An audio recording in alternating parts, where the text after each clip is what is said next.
Hey guys, Alex and Dad from 7th Hour Films back again with Doctor Who Classic.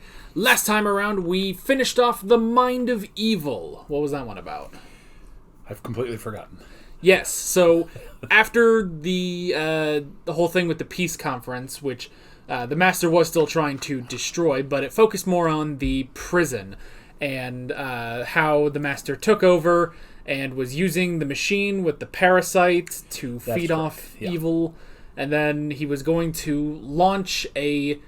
Okay, I finally figured it out. It is a nerve gas missile, but the missile itself is nuclear powered. Ah, okay. So that was it. Finally, when I was editing, I figured out what they were trying to say. Okay. So it wasn't a nuclear gas missile, but just a nuclear powered missile. Okay. And then eventually, one thing led to another, and they went and stopped the Master by using the parasite against him, and it seems that he has his dematerialization circuit back for his TARDIS. So he said that we won't be seeing him for a while. It's also entirely possible he will be in this episode, but I don't know. If he's not in this episode, I can totally see that happening. So, yeah. And I think that was basically it. The one guy, I think the only thing that we even vaguely figured out was the one guy, the prisoner who had all the evil taken out of him. Although he did not essentially sacrifice himself, he was key to stopping the machine, because when they put him in front of it, he kind of shielded everybody else from it, and that they were able to work around it that way. Right. So, yeah, other than that, we were introduced to one of the new soldiers. What was his name? The Yates? nerd? No. Oh, the colonel. Yeah, Colonel somebody. Was he a colonel or was he a major? I thought he was a colonel. I don't remember. Oh, people have also updated us on British military terms. Yes. So, brigadier does not necessarily mean brigadier general. Yes. So... But yes, in American military, brigadier would be a brigadier general. So that's why I was getting confused. Yeah, so... yeah, I guess that was pretty much it. You got anything else? No, I'm looking forward to the Claws of Axos. Yes. This is a 4-parter, so we'll churn through the entire story in this episode.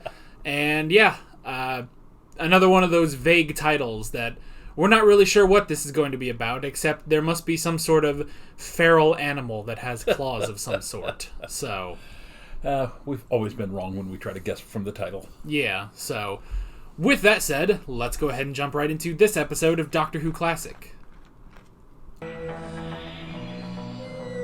don't think we've seen Bob Baker and Dave Martin before. No. Oh no, there's a rubber chicken in space. I was literally going to say a rubber chicken flying through space. Oh dear. Oh, look at the budget they spent on these costumes. A root monster. Yeah. Oh, is it a slug? It's breathing.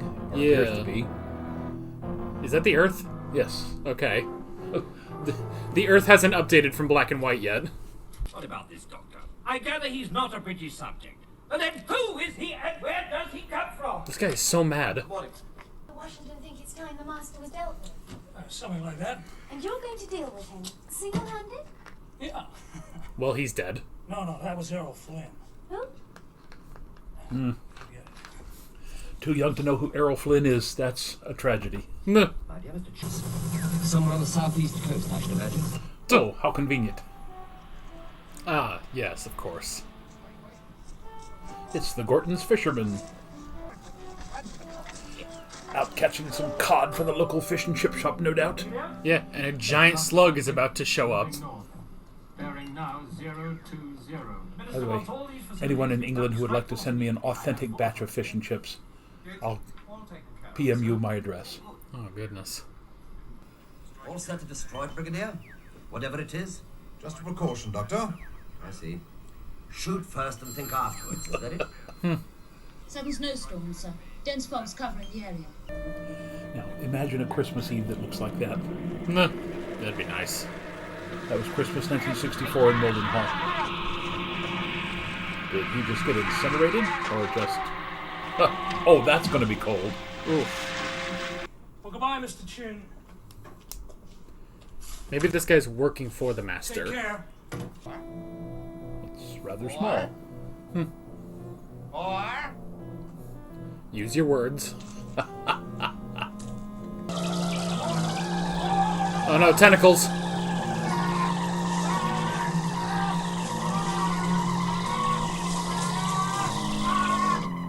Well, the kids have definitely crapped their pants.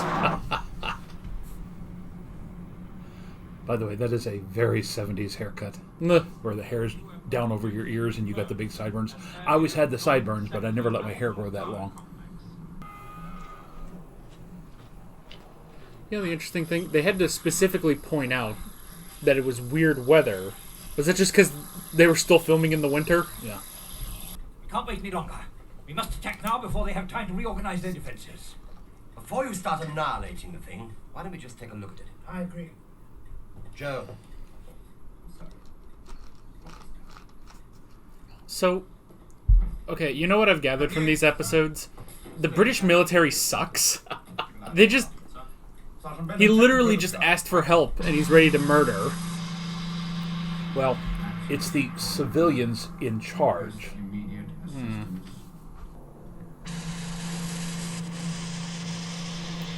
Some nice set building out there. Yeah.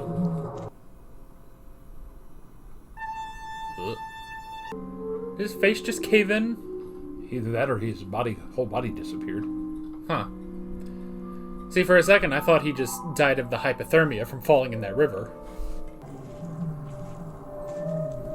And the soldiers just let her go in. It just... They gotta stay at their post, I guess. Investigate. Analysis pattern indicates extraterrestrial. Investigate. yes, I suppose so. I must say this place is full of surprises, and let's see what else we can find. It almost looked like they were showing his two previous faces, too. I didn't notice that. I couldn't quite tell if it was that or if it was just Pertwee's face. Help!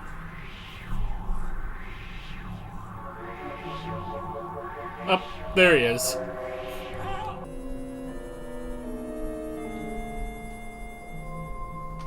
Okay. Vaguely ancient Well, Greek. gentlemen, Meh. there's your enemy. They have the eyes of the original emperor from Empire Strikes Back. I am the master.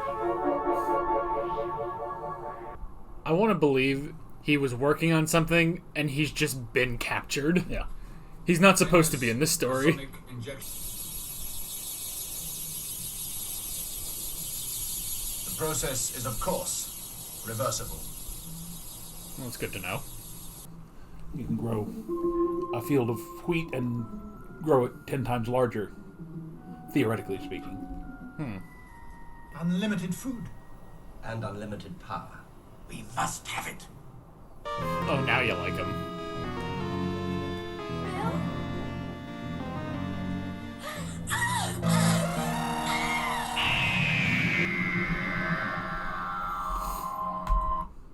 Alrighty.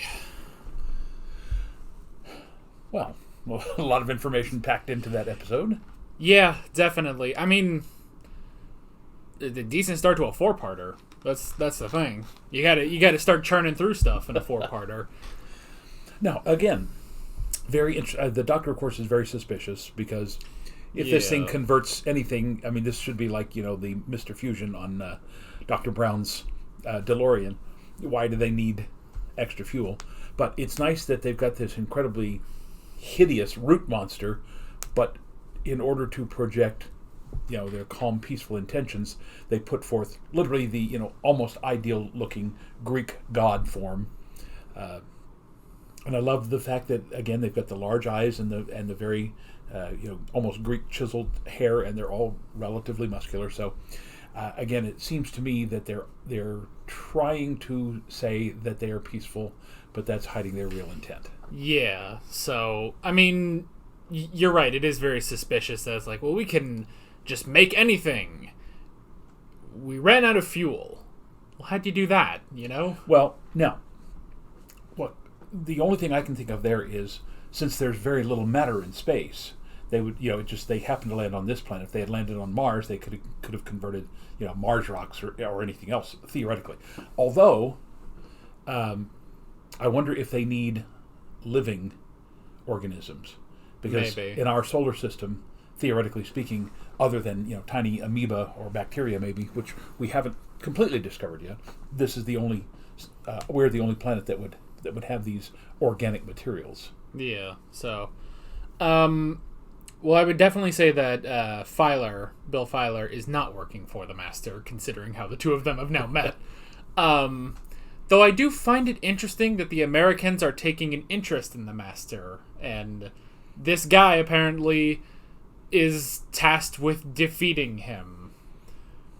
I don't see how that's going to work, considering we technically haven't beaten him twice with the Doctor, so I don't know how Filer's supposed to do that, or why the Americans are involved. It's not like the Master went there. Well, again, how long is it between these episodes? We never really know.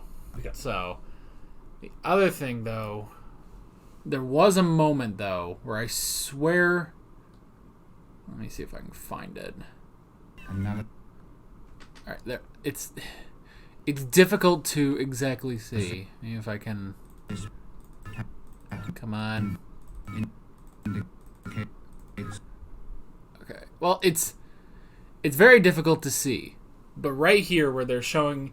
They kind of show two faces. Like, you can kind of see another eye over here. And I can't get one shot where they're both there. But they look like two different faces. So I'm wondering if that is supposed to be... Because they're detecting that he's different than the rest of the humans. If that's supposed to be Troughton and Hartnell there. So, I don't know. Could be. Let me see if I can get the other one. Oh, that might be a better shot. That... I mean, that could be anyone's faces. That could even be his face, for all we know. But I don't know. Maybe that's what they were thinking. So, now granted, this is two brand new writers to Doctor Who. So I don't know how well versed in Doctor Who they are. So I don't know. And so far, the Axos don't appear to have claws. Yeah. Maybe it's just like what's on the end of the tentacles. Either that or they're, intergalactic lawyers, and this is the Axos claws.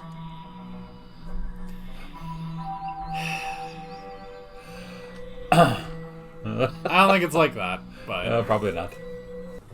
Minister, will you scramble or shall I, sir? Your report, Jim. I'm sure that will be quite garbled enough. Yes, sir. Well, Nicely as I put. anticipated, we are having a certain amount of trouble with these unit people, sir. What about me? I insist you release me. I kept my side of the bargain. I insist. Silence. Where are you taking me? Replication sector. So the Master is working with them. All we ask is your guarantee. And that he's the sole already distribution blown it. rights of all X-Night. Thank you. It doesn't help that he does look like the Monopoly Man.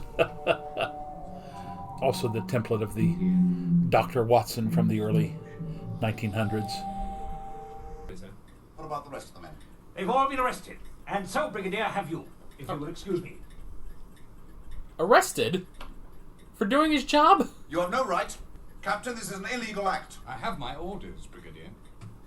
I must tell you, Mr. Chin, Your orders are illegal. You just said. Captain is very Are all these familiar. men put under 24... Are you serious? Absolutely. Perhaps we can get it operational with the help of this stuff. It's always the one thing in the back of his mind. How to use this stuff to his advantage. So, there's an actor or a stuntman underneath all of that, waving his arms around. That must have been a very uncomfortable call. Yeah. We need you to lay under the ground and put your claws around an American. But I must have my TARDIS. Negative. Data indicates time capsule unnecessary for success of mission. But at least give me back my laser gun. I may need to defend myself. Return of laser gun is acceptable. Well, at least you have that. Of time capsule. Now, notice that's green screen. Yeah. I just love the idea of, alright, Roger, you gotta talk to an eyeball. Sell it. You wouldn't have one guy watching the entrance itself? Last time there were 4 guys, one on each corner. Yeah. Well, granted... Oof. Those were unit men. These are the regulars. Oh, that's right. Ooh. Good job.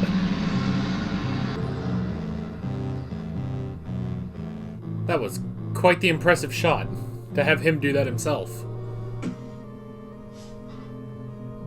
Come to Axos. Oh, we'll punch him. No, Doc! No, no! Ooh. Ooh. Oh, my God, that's not me. He's made of silly putty. Now,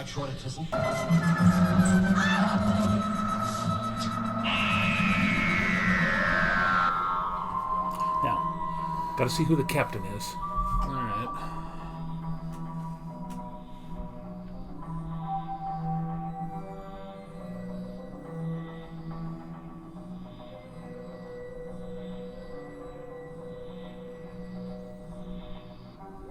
Tim Pigott-Smith.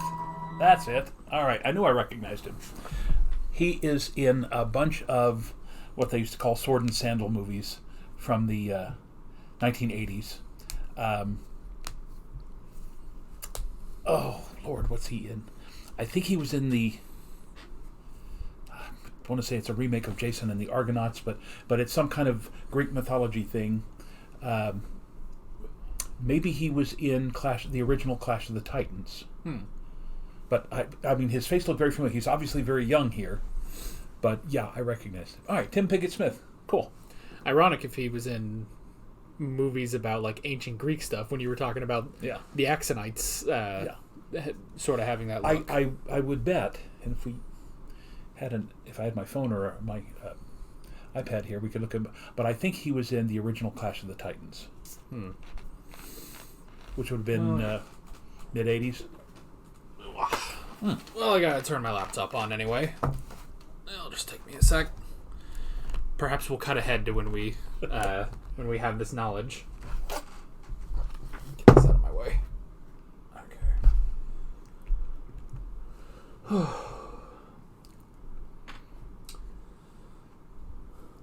Well, it's an interesting story so far. Yeah.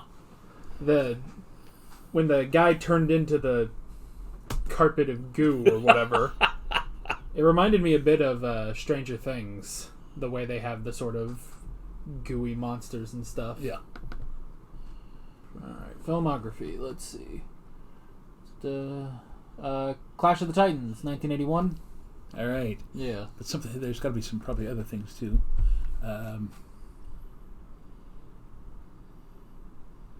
V for Vendetta, we've seen that. He's in Quantum of Solace.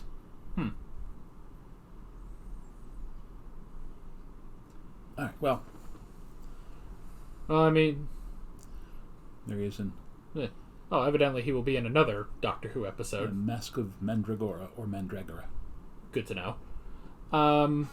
He was also... The only other thing I would recognize is Jupiter Ascending.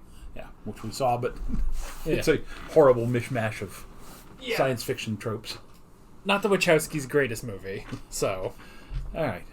Wow, I'm surprised I caught that. Okay. So interesting stuff with this one, definitely. I mean, kind of following in the last one of they're definitely just parasites, but this time instead of metaphysical parasites, feeding off of evil and stuff, it's literally just coming in and feeding off of the world itself. Yeah, they literally want to eat all the organic life on Earth. Yeah. And again, still not sure. Why does the Master want everybody on Earth destroyed? I think it really just comes down to he wants to defeat the Doctor, and if the Doctor was on any other planet, then it would work. Yeah. So, though it kind of sounds like he's given up on ruling the Earth as well. So, but I think that's just it, is that he just wants to hurt the Doctor, and he knows, hey, 9 times out of 10 the Doctor lands on this planet. I guess this would be a good target. Yeah. So, but I gotta say, again, the two writers have literally condensed everything. Right? There's no padding whatsoever. There's quick jumps between, because they're basically saying we are assuming our audience is smart enough to follow us without having to explain all the other stuff in between. Yeah. And that's very good. I mean, I like the fact that this is going to be wrapped up in a 4-episode series. Yeah, definitely. Honestly, these episodes are kind of at their best when they're 4-parters, you know? Just because you can get everything just so nice and tight, basically. Yeah. So, yeah. Again, actor inside of a wrinkly old sheet. I hope that's the actual actor that played that guy. I can't move! Joe, lie still. There's nothing we can do. Right. Now, there's the choice assignment. You get to hug Joe. No.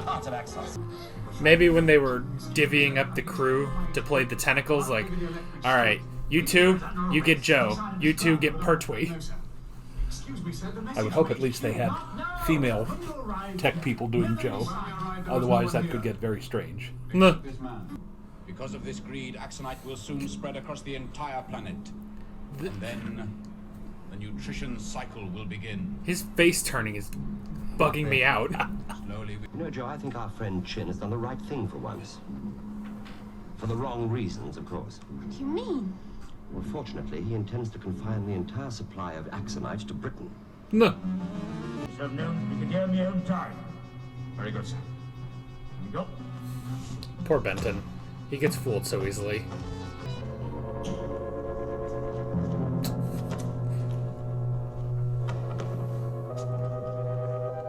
I love that his mask had a mustache on it, when he could have just gone with his own face.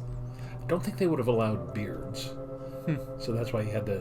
Because I was thinking that was the master, but he would have had to cover up his beard because that wouldn't have been regulation. I figured he just hypnotized Benton. Yeah.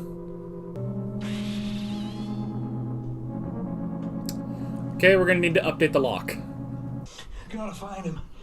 This reminds me of the Destiny can't escape my destiny from Young Frankenstein. No. What does he think he's doing? Oh man, we haven't been in here in a long time. Very well. Release her.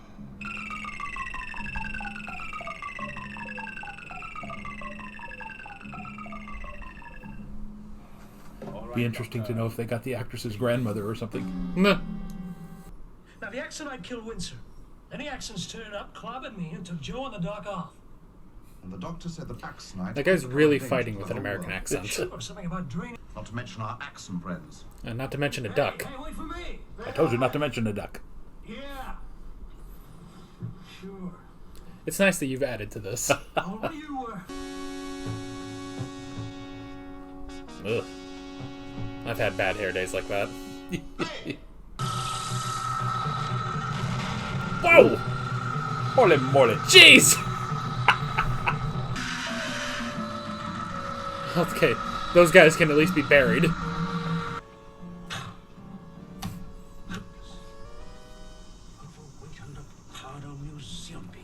No. Better watch it, she'll shock you. No. You know what? I bet the TARDIS would try to use him to fix herself. If and only if you guarantee my freedom, Brigadier. Out of the question. No, in that case, Yeah. If this place goes up, thousands of lives will go with it. It only wants a chain reaction for the whole place to become a gigantic nuclear bomb. yes, there is that possibility. Brigadier, for heaven's sake. Very well. Guess we can call those the Claws. I guess.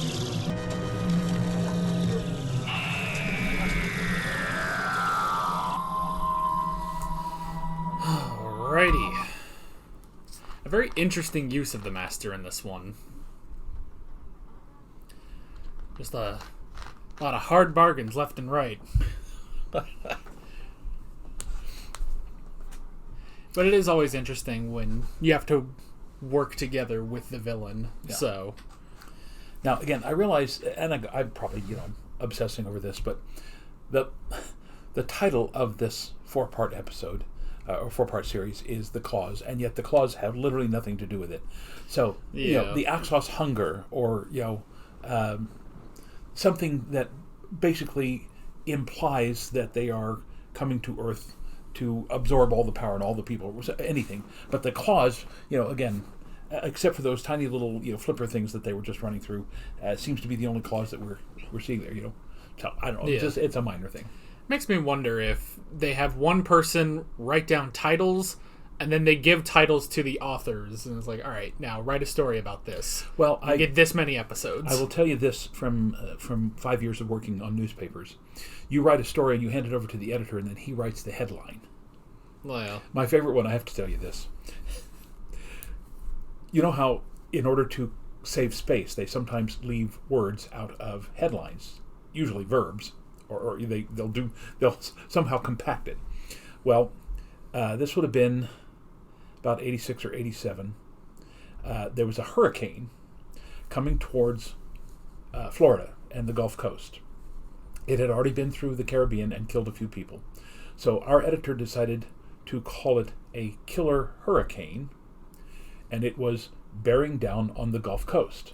But killer hurricane bears down on Gulf Coast wouldn't fit the allotted space. Mm-hmm. So he cut out the word hurricane so that the headline read, "Killer bears down on Gulf Coast." And when I picked it up, I went to the editor and went, "There are killer bears on the Gulf Coast?" And he went, "What?" I went, "You have a headline that says killer bears on Gulf Coast." And he went, "That's not the way." I said, "But that's what it reads. Everybody's going to pick up their paper and think we have killer bears down on the Gulf Coast instead of killer bears down on the Gulf Coast." Well, and even then, if you just think of it as killer bears down, it sounds like there's a serial killer down there. So either there's a serial killer or serial bears, but that's not a hurricane. And by the way, this guy, my favorite editor of all time, was a wonderful man who literally would not curse. You could not make this guy. I mean, if he dropped an anvil on his toe, he would say something. And he made up all sorts of wonderful words. And I remember when he picked up that headline and I told him about it, he just went, "Oh, donkey snot." What? Yeah. Oh, that's funny. So yeah, maybe they do that where it's like, we gotta come up with some catchy title for this episode. The Claws of Axos. That works. I don't know. Granted, nobody at the BBC had whatever New York accent I just put on there. So. Okay. All right. Again, it's a good story. Yeah. It's funny when the master goes in and looks at the TARDIS and goes, "Oh, this thing is just a museum piece." Yeah. It's just how does he fly this thing? Well, not only that, the fact that the Doctor has completely ruined it too. Like, even as a museum piece, it should work, but the Doctor's made it so much worse because he doesn't remember what he's doing. Yeah. So. Pick her up and carry her. Oh, did he just slap her? Maybe. It was very hard to see. I know that's a very old 1950s thing, but wow, by the 70s, slapping a woman, that's just horrible.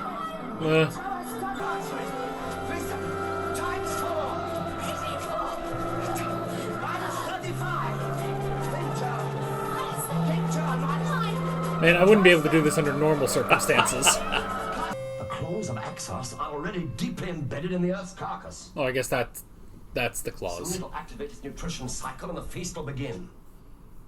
The Axonite will cease to be dormant. Oh, that's why we haven't seen it, because they're in the Every ground. living thing is consumed. Tell me, Doctor, are you suggesting an alliance? Why not? I don't want to spend the rest of my life as a heap of dust on a second-rate planet to a third-rate star. Do you?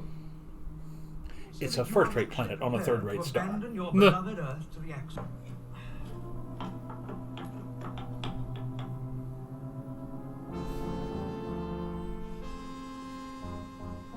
Just in case you were thinking of leaving without me. There's just a kill switch. Probably the keys. No.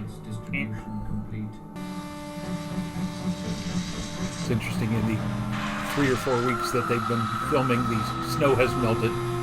Yeah. Aha! They are not immune to being hit by a car. Oh! Ooh! That's a waste of a good Jeep, though. Nah. They paid a lot of money for that stunt.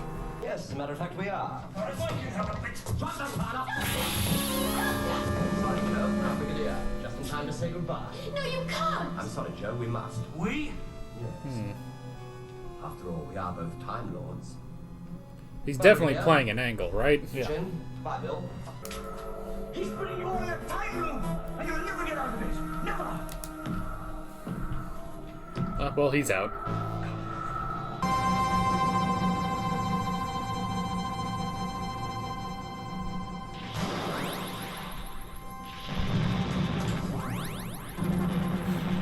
Oh no, they've all been Thanos.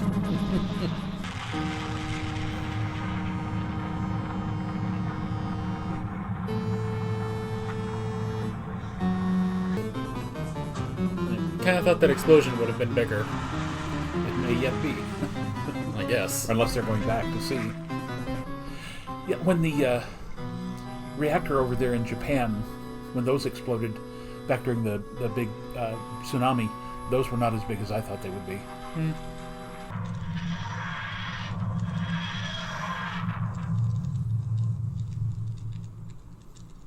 By the way, that's the most control he's ever had. A time loop is it's a time loop. One passes through the same. Yes. Well, the Axon said they wanted time travel, and now they've got it. No. The Master. You came back of your own accord. Well, Doctor? No, I'm afraid not. No, obviously the Time Lords have programmed the TARDIS always to return to Earth. It seems that I'm some kind of a galactic yo-yo. No. All right. So that does beg the question, though. Can he now go back in time? Theoretically speaking, I guess he could. Maybe. Maybe this is them being like, okay, we'll give you one or two more, but eventually he, at the very least, he does have to go back to 1970s unit. Or 80s, depending on what the fandom believes. So, now, if this were a 1970s American show, it would have ended with all the characters laughing. I'm a galactic yo-yo. And then a freeze, of course. Right. You gotta have that freeze frame. And then the credits would scroll up over the freeze frame for like 2 minutes. So... Alrighty. Well, that was the Claws of Axos. Well, other than the title, again, very well crafted. I'm surprised that somewhere at the beginning of this season they said, we've got this great villain, let's just put him in everything.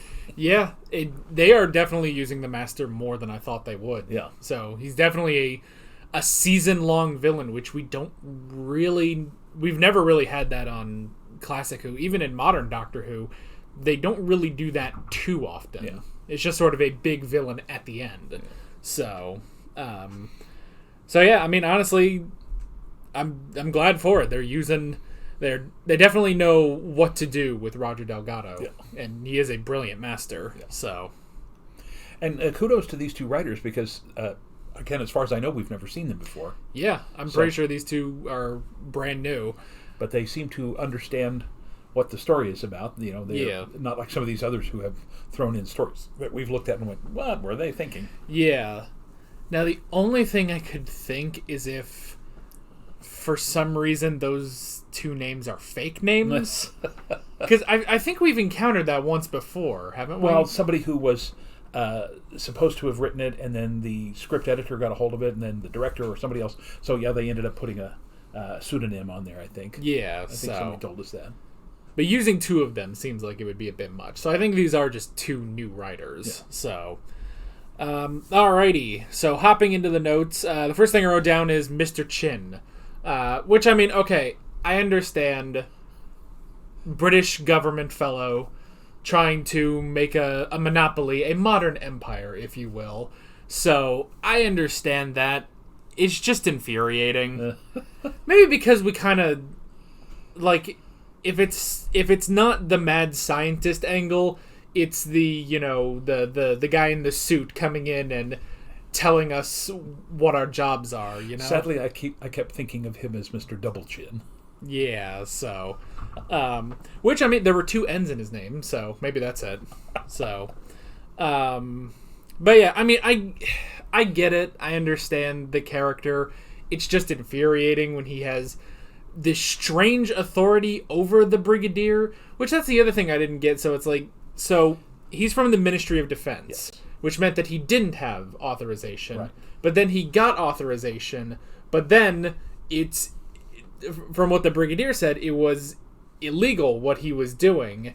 So the Brigadier called Geneva, because that's where UNIT is based. So I'm trying to understand who's giving him this illegal authority and how is he doing that?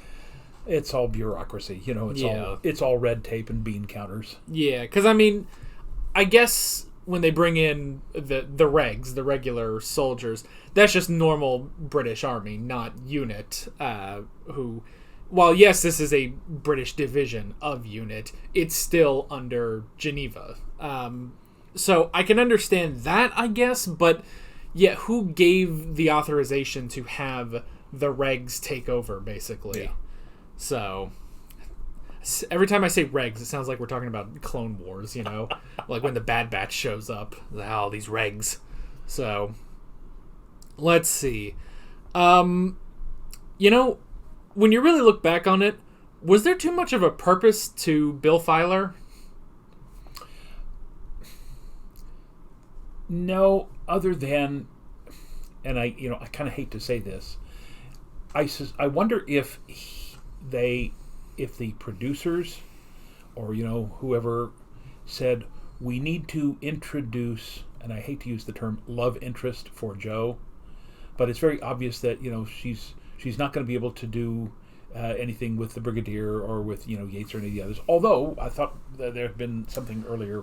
Yeah, with somebody, but yeah, maybe. And again, I don't know if they're thinking about perhaps bringing him in to help, maybe pitch this to an American audience, saying, "Hey, we've got an American secret agent like the man from U.N.C.L.E. or somebody like that." Bill Filer. If you think about that, that's basically a politician, a guy who files bills all the time. Yeah. So I don't know. It's just. It seemed to me that there was, they were trying to create some chemistry between Jo and Filer. So that's all I can think of. Well, because, like, once you get to the end of this, it's like, wow, he really didn't do anything. Like, there was the whole thing of, like, the Axons that can copy him. They did that once, and then that never came back. And it's like, he's not a bad character by any means. And he's not a detriment to the story or anything. I just sort of sit here and it's like, well, wait, what was he doing here? Like, because he was introduced also because the Americans want to take down the Master. Somehow they know about the Master. Yeah. I mean, I guess maybe the British told them, or maybe it's because maybe they have an American unit division. I'd like to see that, actually. And maybe that was it. Maybe they were thinking about spinning off an American unit. Yeah. Maybe. Honestly, I could see them doing that, a sort of just a unit show, but instead of, doing a spin-off with the Brigadier and Yates and Benton and even Jo, you could just make your own cast, put it in America. I guess it works. So, and again, if I recall correctly, and I don't know that it had lasted into the early 70s, but there was a spy TV show based off of the whole James Bond thing called The Man from U.N.C.L.E. And after that had been on a year or two, they spun off one called The Girl from U.N.C.L.E., who was basically a female agent. But it also had a British actor named Noel Harrison in it, just as David McCallum, who was Scottish, was playing Ilya Kuryakin in The Man from U.N.C.L.E., and what was Mr. Waverly? Leo G. Carroll. And I can't remember if Leo G. Carroll was British or not, but he may have been. So, again, there's this kind of cross pollination between British shows and American shows. So that may have been, this may have been a trial run to see if they could spin off the unit into a completely different series. Maybe. The only thing, though, is that if you were going to do that, wouldn't you go the extra mile and hire an American actor to play Filer?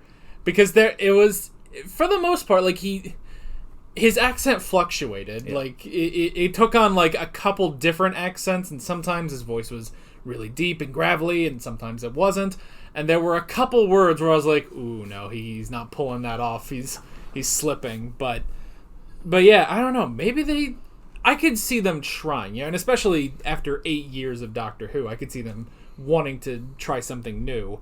So yeah, maybe that was it. But yeah, after the entire episode ended, I was like, oh, wait a second. This guy was brought in to deal with the Master. He didn't do that. And he didn't add anything, but he didn't take away from it either. Yeah. So it was just an interesting idea for a character. Yeah. Let's see. We have the Axons. Interesting villains, at least. And again, I really like the way that when they changed their appearance to not frighten away the humans, it was, again, that very classic Greek look. Yeah. Now, again, the eyeballs were a little odd, but you look at a lot of ancient Greek statuary, and it looked very similar to that. So that was a clever thing, because, after all, they are, just gigantic blobs of spaghetti. Yeah, so... and, I mean, even the eyes, it really just seemed like they were trying to get that sort of, statue-esque look, but that just meant that the eyes had to be bigger than on a normal statue. Which I guess it also must mean it was impossible to see through those I would eyes. imagine that it was colored plastic, and I would imagine the actors had some ability to see through. It may have been very fuzzy and just outlines and things like that, but yeah, they walked too nicely to have been completely blind behind that. Yeah, maybe. Let's see. Well, after the end of last episode, and we thought, okay, well, maybe the Master won't be in this episode. He'll go off and then he'll come back. But nope, he went out there and found the Axons and got himself captured in the process and stuff. Which, I mean, that's the thing. At least that makes sense of, like, we don't know how long it's been since the last episode, and it's entirely possible it hasn't been that long, but he had a fully functioning TARDIS, went and found the Axons, brought them to Earth, and everything started here.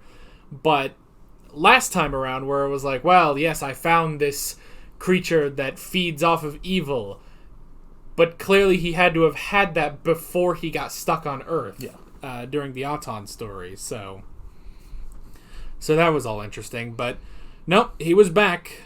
He was back in this one, so... I imagine he'll be in the next one. I just imagine this is just going to be the thing this season. Yeah. I actually don't know how much we have left of this season. So, if I go find my schedule... there it is. Bump this up. Okay, so next week we have a 6-parter, and then we have a 5-parter, and then... Oh yeah, so there's only 2 more stories in season 8, which is interesting. Okay. So, but they are over 4 parts, so we'll split them up over those 4 weeks, and then we'll start on series 9. And then, just as a reminder, with season 9, episode 2, that will be us rewatching Curse of Peladon, so we'll add in a modern episode there. Okay. So... We're going to do Demons of the Punjab? Yes, from the 13th Doctor. Okay. And then, just as a quick aside, after that, the last rewatch that we have of the 3rd Doctor will be the 3 Doctors. But we won't have any more modern Doctors to necessarily watch. So I'm kind of going back on forth if we'll add one last modern episode in there. If we did... Most likely we would probably go back to the 10th Doctor, or maybe the 11th Doctor, I would think, but yeah, for that one we would definitely have to go back to a different modern Doctor, so but we haven't decided yet. I haven't decided on which one that will be. And then probably after that, I mean, there are episodes to rewatch during Tom Baker's era and all the rest of them. But probably so that we're not watching 1,000 different modern episodes out of order, we'll probably just cut it at Pertwee's era. Anyway, what was I saying before all of that? Something about the Master coming back over and over and over again. Yeah, it's just interesting how they keep bringing him in for this season. Which, I mean, yeah, since Curse of Peladon is next season, we've already seen that episode. We know he's not in that one at all. So maybe it'll just be something for this season. So let's see. We have the Axonite, which was interesting. They didn't use the Axonite like too much. Like the whole thing of being able to grow something and stuff. They didn't really use it that much, which is okay. Like it didn't need to be used, but you kind of think it would be. I think that was to put us off the trail, that the Axon ship, the organic ship, was actually clawing its way down into the earth and getting ready to suck the earth dry. Yeah. Oh, what an unfortunate phrase. Yeah. I mean, literally they could have said just consume the earth or eaten the earth. So anyway. Yeah. I just imagine you just like see the earth from space and it's just shriveling up just like a sponge or something, or just that would have been an interesting effect if they had something like that. But yeah, and I guess the whole thing with the Axonite wasn't like, because it was technically used for when the Doctor put it into the light accelerator and everything, and then it started going crazy and stuff. So it was used, just not in the initial way that they showed it. So let's see. The Brigadier and everyone was arrested by the regs, which again, it just seems so strange. Like, okay, even if you have authority now somehow over the Brigadier, arresting him seems odd. Well, and also the whole thing of, get rid of those meddlesome, unit soldiers. Like, well, they haven't really done anything yet. You're just immediately thinking they're going to get in the way, which, I mean, yeah, so that you can distribute the Axonite. Yeah. It's kind of a Scooby-Doo moment there.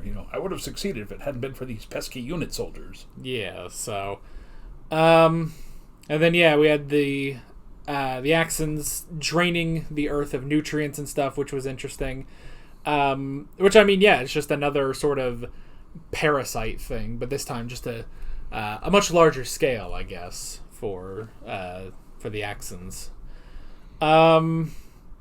We did have the Master bargaining for his TARDIS back, which is interesting. We actually did see his TARDIS for one. It wasn't like what were they called in the war games? The Sidrats. Sidrats. Yeah. And didn't look at all like the monks, because the monk had a chameleon circuit. Yeah, which, I mean, I guess it's just that that's the default look, and because he was on the Axum ship, it just didn't blend into anything, which, I mean, I guess it might have been weird if it did blend in with the Axum ship, because then it would just be this gross amount of goo that he can go into, so yeah, I understand keeping it at its default. But yeah, and instead of getting his TARDIS back, he did get his laser gun, so that he used once and then never again. We had the copies of Bill Filer, which again didn't serve too much of a purpose. I mean, I guess the point was to bring the Doctor back to the ship so that they could get the secrets of time travel, which I don't know why they wouldn't get the secrets of time travel from the Master, because they specifically had to go through the memory blocks that the Time Lords put on the Doctor. So why wouldn't you just put the Master in the bubble chair and get the stuff from him? Unless the Master was just too smart for that, which is entirely possible. So let's see. I did like the moment, though, of going into the Doctor's TARDIS, which we haven't seen the inside of the TARDIS since the War Games, I think. I think that was the last time. And yeah, I think this is...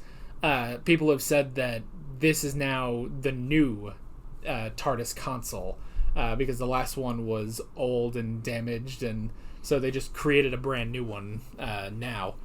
But yeah, that was nice, and I did like where he goes in and he's like, what has the Doctor done to this thing?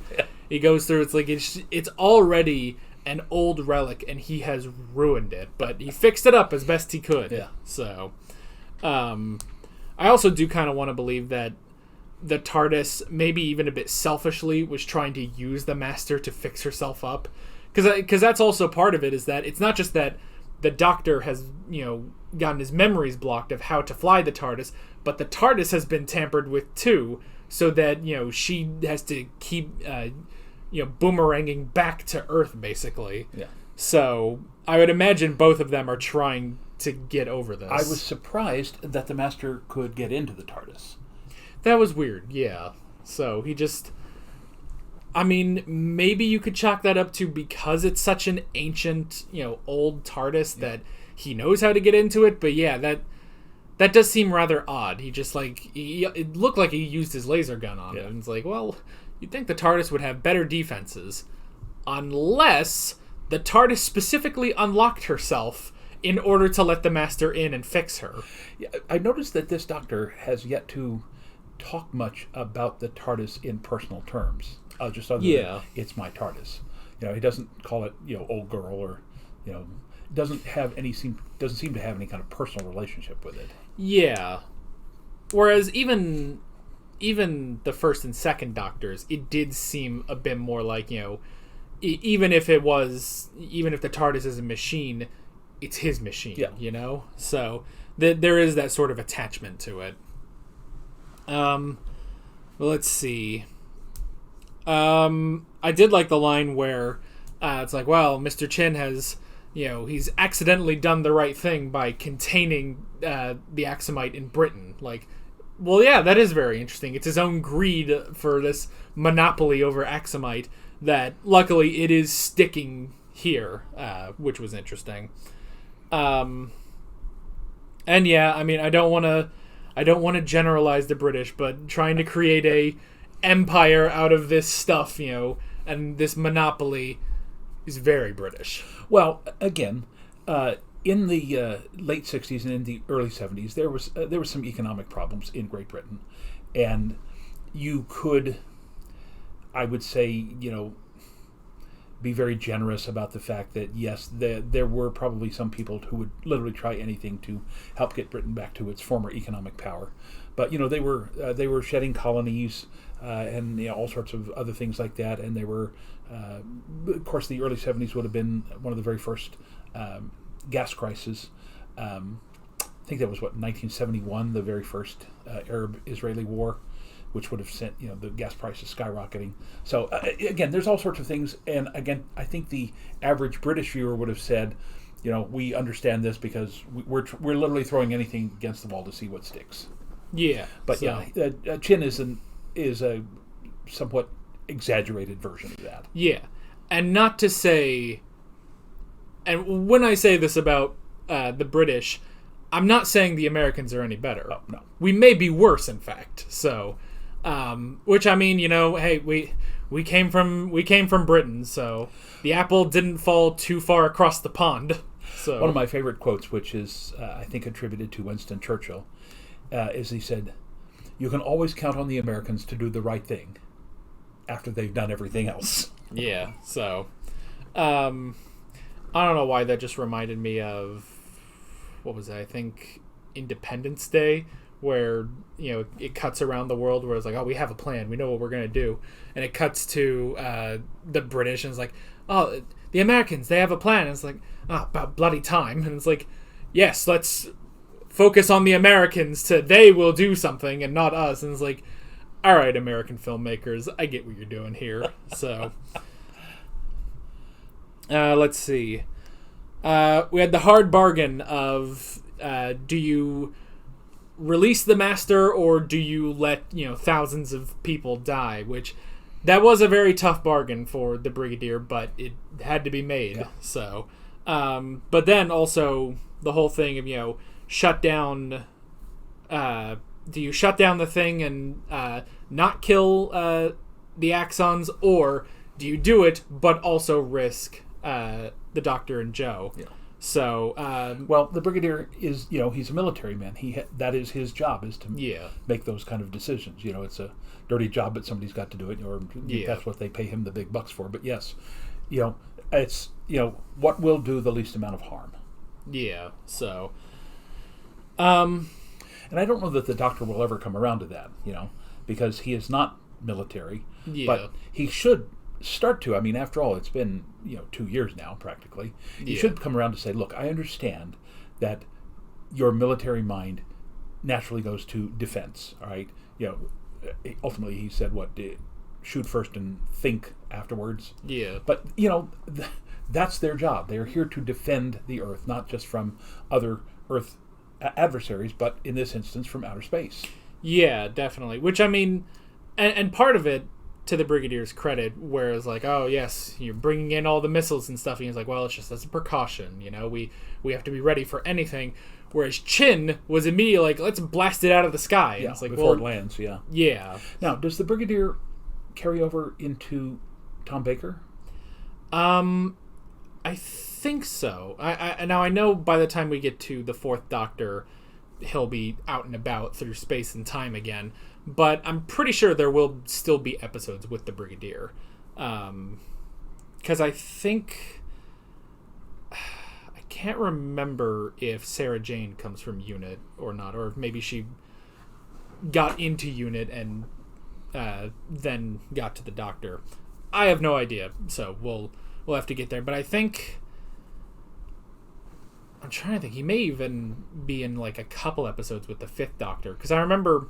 when we did, what was it? Adventure in... no, not Adventure in Space and Time. Dimensions in Time. The goofy soap opera crossover that we watched. Someone said that was the first time that the Sixth Doctor and the Brigadier appeared on screen together. So, but yeah, I think he's in a number of episodes with the Fourth Doctor. So, let's see. Well, we had our alliance between the Doctor and the Master, but obviously that was more... While, yes, he was still trying to fix up the TARDIS and escape, he was also still trying to stop the Axons at the same time. Yeah. So he was basically... He had a lot of things on his to-do list. Stop the Axons, hopefully stop the Master as well, but fix up the TARDIS so I can get out of here. So he almost got it. He almost got all of those. He stopped the Axons. There's a 10% possibility he stopped the Master, and he maybe fixed the TARDIS, so... Guess we'll find out in the next couple of episodes. Yeah, it would be very interesting if next episode he was able to go back in time. It's just that eventually he will have to... The TARDIS does have to return to 1971, so... So yeah, let's see. But yeah, he put them in a time loop, which is interesting. So I'm assuming the time loop is... The time loop starts when they get to Earth. They go through, and then they just keep going back again. So he never said where the time loop starts, but I would imagine it's just their time on Earth. Yeah. So... It's kind of like Doctor Strange and Dormammu. Yeah, definitely. He's come to bargain. So, well, he's not come to bargain. He's just trapping them within time. So, but it was nice to see. And isn't that also how they save Gallifrey ultimately? They don't put it in a time loop, but they put it in like a time bubble. Yes, they freeze it in the moment before it's destroyed, basically, and then I think eventually the Doctor does figure out a way to free Gallifrey. But yeah, that was the whole thing with the 50th anniversary was locking Gallifrey away and needing all of the Doctors and TARDISes in order to do that. So, which for a second I thought we were this close to getting a name drop on Gallifrey, which we still. What, did they say that? They didn't say that, I don't think. In the War Games? No. I don't remember. I think the guy, the War Chief or whatever he was, just referred to it as the home planet. Yeah. Because, I mean, the War Games was where they first say the Time Lords, but I don't think they ever mention Gallifrey by name, even though we did go to Gallifrey. So... I know by the time we get to Tom Baker, they mention it, don't they? Because in the Assassin... I think so, yeah, because that takes place on Gallifrey. Yeah. So, at some point between here and what was that, like season 14 or so, we will finally get a name drop of Gallifrey. So, yeah, let's see. It was nice to see the Doctor have any sort of control over the TARDIS, because that's the thing, when they're going through and doing this, I was like, okay, let's escape.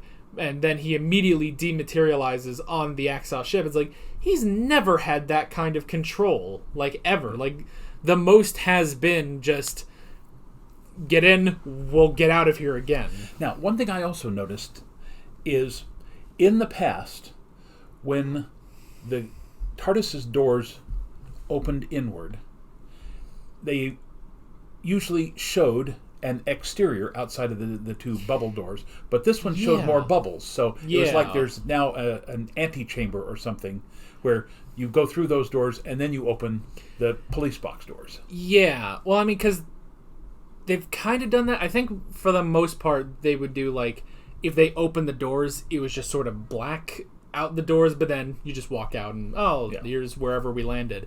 But yeah, that definitely was weird that they opened the doors and there were just more of the round things out there. So, I mean, the TARDIS is always changing. I suppose it's entirely possible. The TARDIS added a hall between the front door and... it's a mudroom. Yeah, so be sure to take off your shoes. She's very particular about scuffing up the floors.